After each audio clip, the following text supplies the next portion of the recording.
Aujourd'hui, c'est tuning. Ça, j'ai commandé des petites merdes pour mettre toutes les vis quand tu fais de la mécanique. Là, on a de l'après. Beaucoup d'après.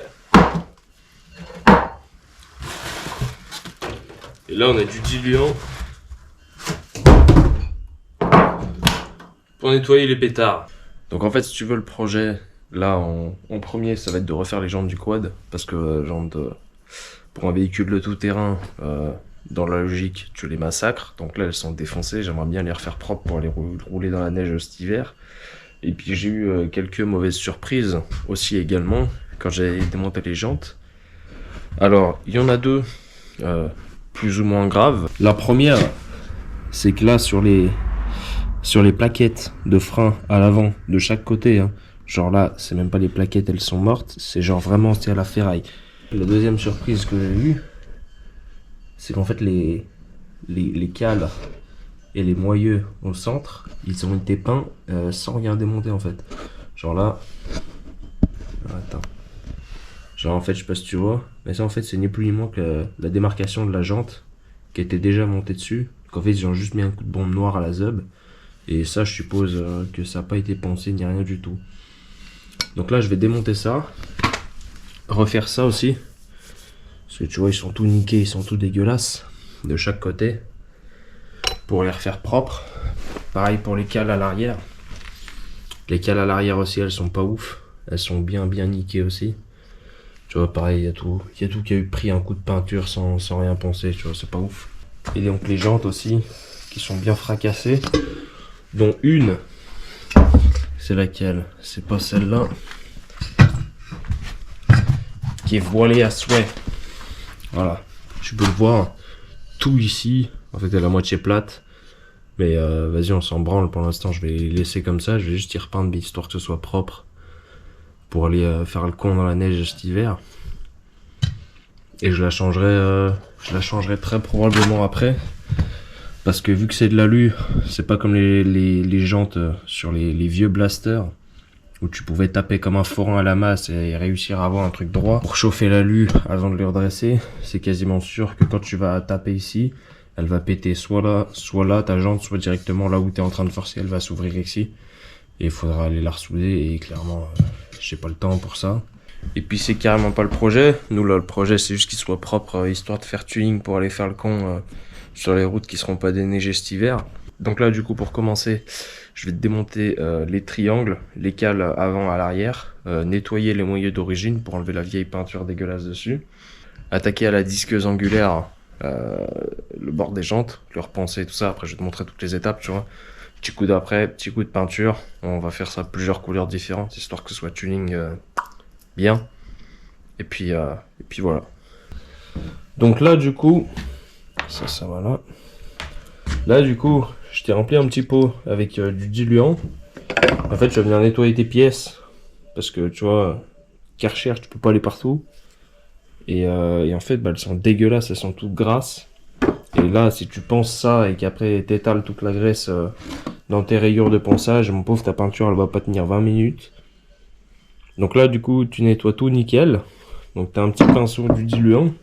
Je mets un bac dessous là en gros pour que ça coule là-dedans et que ça y récupère en bas. Tu nettoies tout impeccable et puis après tu vas poncer tes pièces tranquille. Donc tu enlèves toute la rouille qui est là. Tu vois le bon exemple, on va prendre un triangle inférieur. Tu vois toute la rouille qui est là. Tu enlèves tout avec un grain 180. Après un petit coup de 240. Ça tu pailles comment? Là tu penses bien comme il faut vite fait. Si t'as pas de rouille à enlever, juste tu rayes bien comme il faut. Un petit coup d'après, tu laisses bien sécher, tu repenses et un coup d'époxy. Why you always talking like you know something? Why you always talking, going show 'em something? No stunt double, I do my own stunt. Could take a year, I'll still have that paper coming. Put like 10 on the 90, I keep it so on it. All in the club, we don't do no clubbing. Throw like 10 on the 90, I keep it so on it. Orange label, I might pop me too. I was getting money, but they didn't have a clue. Caught the Porsche coming powder blue. Hit the top, we don't need the roof. Fools know we made the rules. I'm with the club, posted by the marina. Eating fruits, looking at views that you never could dream of. Getting served all this paper, I'm not talking subpoena. Gotta flow like a river, but you won't find one that's cleaner. No stunt double, I do my own tricks. I got hits on hits, this like my bat flip. Mind on my money, low where my palm itch. Took the slow lane cruising, now look we all rich. I hop out the car, leave the motor running. Why you always talking like you know something? Why you always talking, gon' show 'em something? No stunt double, I do my own. Bon, du coup, une fois que ta jante elle est bien préparée, que t'as bien poncé de partout, t'as enlevé les 2-3 petits défauts là qu'il y avait là où la jante elle a frotté. Tu vois, là il reste des rayures à des endroits, mais tu t'en branles. Après, il fera le reste. Et puis la peinture époxy, c'est une peinture qui est hyper épaisse. Donc même s'il reste des petits défauts, c'est pas grave. Donc là, tu vas venir cacher ta valve, cacher ton pneu, passer une couche d'après complète sur toute la jante. L'après époxy, hyper important, parce que ça c'est de l'alu brut qui a juste été poli en fait. Donc si tu mets un après polyester ou un après en bombe classique, c'est pas dit qu'il adhère bien sur l'alu. Donc dans le doute, tu prends un après époxy, comme ça t'es pas emmerdé. Je te mens pas, pendant mes premières années de carrosserie, vraiment, on m'a râpé le cul, mais fort, pour que les éléments soient bien poncés, bien mat et tout ça, bien dégraissés aussi. C'est qu'en fait, t'as moins de traces de silicone et tout ça, déjà, tu vas avoir un aspect de peinture qui va être dégueulasse. De deux, tu vas avoir des gros problèmes d'adhérence. Et idem, si ton élément il est mal poncé à des endroits et tout ça, en fait, dès que tu vas passer le Karcher, ta peinture elle va se décoller et après, bah, t'es bon pour tout recommencer. Et vu le prix de la peinture époxy, vu le prix des primaires époxy et tous les consommables, les vraies peintures carrosserie, je te parle pas de la peinture Castorama que t'achètes à 10 balles, tu vois. Ça coûte une blinde sa mère. Donc moi franchement, si je peux le faire qu'une seule fois, ça m'arrange.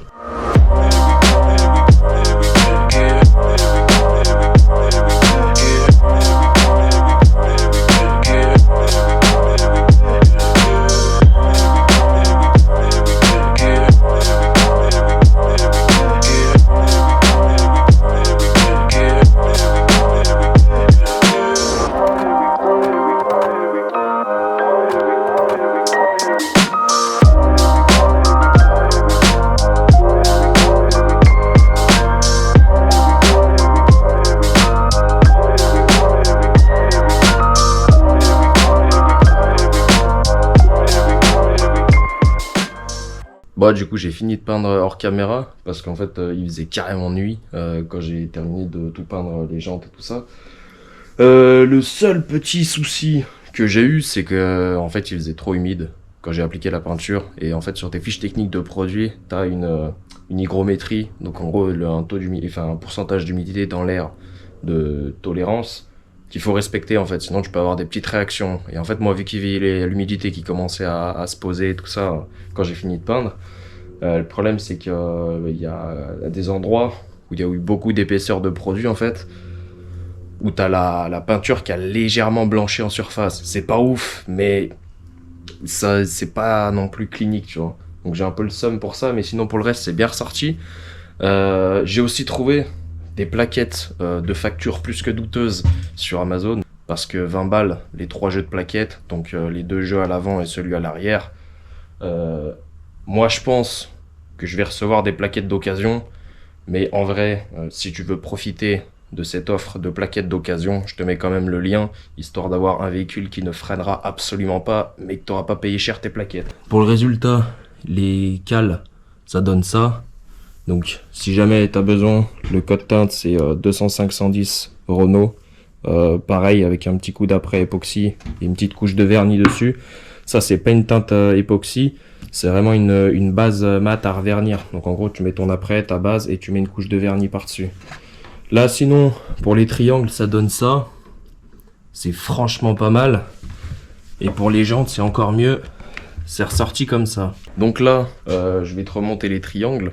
Rien d'intéressant, je vais pas te le filmer parce que tu remets juste tes 3 vis, pareil pour les élargisseurs de voie et puis tes jantes, tu remets les 4 écrous à chaque fois, rien d'exceptionnel.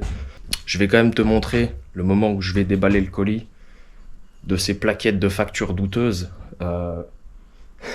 parce que honnêtement, je suis très très curieux de voir ce que tu peux avoir comme plaquette de frein pour 20 balles. Several days later. Bon, il s'est écoulé un petit peu de temps depuis la première partie du remontage. J'ai eu l'agréable surprise au moment de remonter les triangles. Donc le triangle inférieur gauche, en fait j'ai le filetage de la rotule qui était foiré. Donc si t'as déjà fait un peu de mécanique, tu sais que c'est la merde de retarauder une rotule. Tout simplement parce qu'en fait ta rotule elle tourne dans le triangle, il n'y a rien pour la bloquer, c'est pas comme une vis. En fait il a fallu trouver un bordel pour bloquer la rotule, pas qu'elle bouge, pour pouvoir retarauder et tout, retarauder à l'intérieur de la vis, enfin bref, une merde. Je te raconte même pas, mais bon, ça c'est fait, c'est déjà une bonne chose. Deuxième chose, je me suis occupé aussi du démarreur que je viens de remonter là ce matin, parce que, tu sais, comme dans l'autre vidéo que tu as pu voir, quand j'ai essayé de redémarrer la station-service, le relais claquait, mais le démarreur s'enclenchait pas en fait, et c'est tout simplement parce que j'avais un des aimants qu'il y a dans le stator du démarreur qui était décollé. Donc en fait je pensais que c'était les charbons. De base moi j'étais parti pour changer les charbons. Et en fait non. Donc ça je pense c'est juste parce que à mon avis les charbons devaient être collés. Donc normalement tu mets un petit coup de marteau ou tu tapes un petit peu dessus si t'es un forain pour les décoller. Mais sauf que à mon avis l'ancien proprio il a voulu se la jouer forgeron et se faire des carters de démarreur forgé tellement il a tapé fort dessus. Ce qui a provoqué le décollement. Et puis aussi l'équipe qui s'est occupée de la conception là, des périphériques du moteur, c'est pas des mecs qui aimaient la simplicité, je te montre. En fait en gros, tout moteur normal, enfin tout moteur de mono, quand tu l'achètes tu te dis bon c'est impeccable, les périphériques elles vont être accessibles. Faux. Ici je me disais je vais sortir le moteur par derrière, tu sais enlever les deux vis, enlever le tendeur de chaîne de distri là qui est là-bas. Je me suis dit le démarreur va sortir tranquille comme ça peut se passer par exemple sur KTM. Sauf que là, non, il faut enlever tout le carter de ce côté-ci pour sortir le démarreur qui n'est absolument pas accessible. Donc voilà, j'ai perdu à peu près 1 heure à essayer de trouver comment ça fonctionnait. Donc un plaisir. Du coup, j'en ai profité, j'ai sorti toute la partie allumage pour te nettoyer un peu le carter qui était dans un état pitoyable. Bah, c'est pas clinique, mais c'est déjà mieux. Et donc là, du coup, je vais pouvoir te remonter tout ça. J'ai bien sûr reçu aussi les plaquettes neuves d'occasion Amazon là. Je sais pas d'où ça vient, mais honnêtement tu pourras pas le sentir, mais il y a une forte odeur de poisson dans l'emballage. Ne m'explique pas pourquoi ça sent le poisson, mais ça sent le poisson très fort. Et à ma grande surprise, bah tu vois en vrai ça va nickel, genre c'est tip top. Donc là je vais te remonter ça. Où c'est que c'est? Ça tu vois, chaque fois faut bien là la prochaine fois que tu veux y démonter. Donc là nettoyage et remontage. T'es marre comment ça claque.